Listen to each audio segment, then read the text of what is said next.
We're catching up with the Shadow Minister for Local Government. I know you've got a lot of hats you wear, Sam, including of importance the member for Flinders, but on the local government front, Jeff Brock, the Minister and member for Stewart's, given a real serve to not only the guy who's just finished being the administrator of Coober Pedy, but had a crack at your former government. You weren't in government at that time, you just got elected, but saying basically it just feels like he's saying you've chosen the wrong guy. It's disappointing that Minister Brock's trying to play the man rather than playing the issue, which is, the long-term future of Coober Pedy as a community and making sure we've actually got management structures in place that are going to be there for the long term.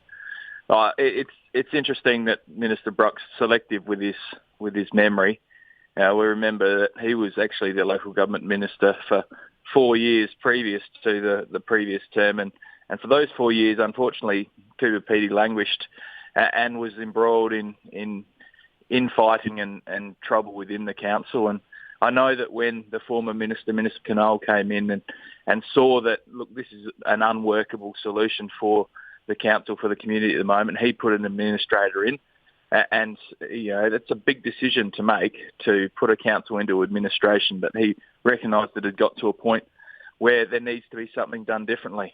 And that administrator was tasked with looking at doing things differently. Coober Pedy is really unique in as much as the council is responsible for the water supply, involved in the energy, the childcare, the aerodrome, all these things which are over and above what would ordinarily be local government responsibility, and it's no small task for the administrator that was put in. Now, just give us a picture here. I mean, it sits in the electorate of Giles, held by Labor's Eddie Hughes. I mean, isn't it a difficult community for the government under the Malinauskas Labor administration to manage? It's one of their own constituent seats, if you like, in their own electorate, but yet they do seem to not have any interest in the suggestion former Administrator Tim Jackson has that SA Water should purchase the water and actually run the infrastructure for them. And this is why I'm surprised that whether you mentioned about Mr. Hughes, the member for Giles, or Jeff Brock, who's always lauds himself as someone who has a regional focus. Those guys just don't seem to be pushing hard enough for the government to make a decision on this. So another administrator has been put in for a period of time, and look, in the end, government is going to have to bite the bullet to put in some money to provide the long-term solution for the Coober Pedy community. There's been a lot of effort put into the energy, the electricity side of it. The water is even more complicated, but Minister Brock needs to stop playing politics and actually get on with the job at hand. So he put in a task force, and he stood up in Parliament and said how great it was going to be. My word is, in the 7 months that task force has been together, they've met once. So it's clearly not a priority. It's clearly regional South Australia isn't a priority for this Malinauskas government. And unfortunately, people like Minister Brock are talking a lot but are getting nothing done. Is there an inequity there in the sense that SA Water is providing water for the Umina Indigenous community of about 20 households, according to the former administrator, and is in fact buying the water from the Coober Pedy Council, who are the water provider, and yet SA Water isn't, the government's not interested in SA Water providing that water for the rest of Coober Pedy? I think that South Australians, no matter where we are, whether it's in Adelaide or in some of our far-flung communities, should have an expectation that these basic services are a part of what it means to be a South Australian. And this is why it shouldn't matter that Coober Pedy is a long way away from the decision makers in North Terrace. We need to make sure that there's a proper solution in place, and the government needs to act.